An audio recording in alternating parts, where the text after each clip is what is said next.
आपल्याला मार्गदर्शन करणार आहेत। रॅलीला उसळलेला हा महायुतीचा जनसागर हा पाहिल्यानंतर फॉर्म करण्याची रॅली आहे का विजयाची रॅली आहे? भर उन्हामध्ये आपण एवढे सगळेजण हजारोच्या संख्येने उपस्थित झालात। खरं म्हणजे आपण निर्धार आणि संकल्प केला आहे की महायुतीचे उमेदवार कपिल पाटील यांना येत्या 20 तारखेला दिल्लीला पाठवण्याचा निर्णय घेतला तुम्ही। आणि मोदीजींना पुन्हा एकदा आपल्याला प्रधानमंत्री बनवायचं ना, फिर एक बार अब की बार। आणि यावेळेस आपल्या सोबत महाराष्ट्रामध्ये शिवसेना, भाजपा, अजितदादांची राष्ट्रवादी, या ठिकाणी आरपीआय, कुणबी सेना, श्रमजीवी संघटना, मनसे, विश्वनाथ पाटीलांची कुणबी सेना, रिपाई, योगेंद्र कवाडे गट राष्ट्रवादी आहे, आगरी सेना, कुठली सेना बाकी आहे का, लहुजी सेना, सगळ्या सेना यांनी कपिल पाटील यांना पाठिंबा दिलेला आहे।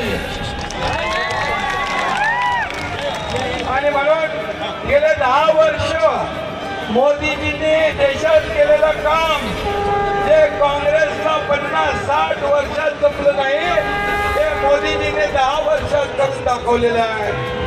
आणि म्हणून 24 तास काम करणारा प्रधानमंत्री पाहिजे की थोडा उकाडा गरमी आली की विदेशात जाणारा पण पाहिजे?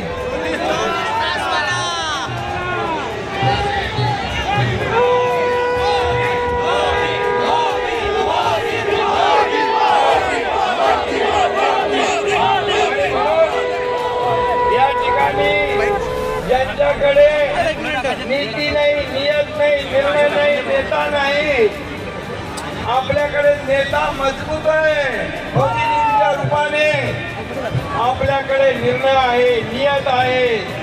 तिकडे कट, कमिशन आणि करप्शन, इकडे नेशन फर्स्ट, देश पहिला, राष्ट्र पहिला, असं मोदीजींचं काम आहे।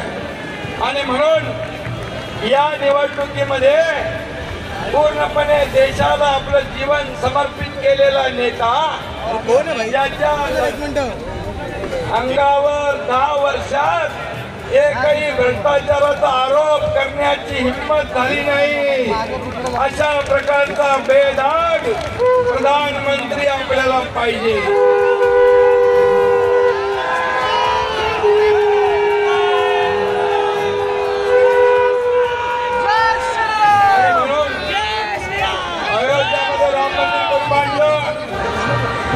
अयोध्याचं राम मंदिर बांधलं आपल्या सगळ्यांचं स्वप्न होतं ना,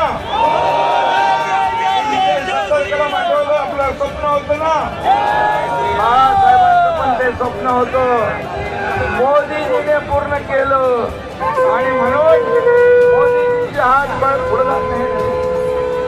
मोदीजींचे हात बळकट करण्यासाठी ही निवडणूक फक्त कपिल पाटील आणि भिवंडी लोकसभेची नाही आहे, ही निवडणूक देशाचा नेता निवडण्याची आहे, ही निवडणूक देशाच्या विकासाची आहे, ही निवडणूक देशाच्या प्रगतीची आहे, ही निवडणूक सर्वसामान्य माणसाच्या आयुष्यामध्ये बदल घडवणारी निवडणूक आहे।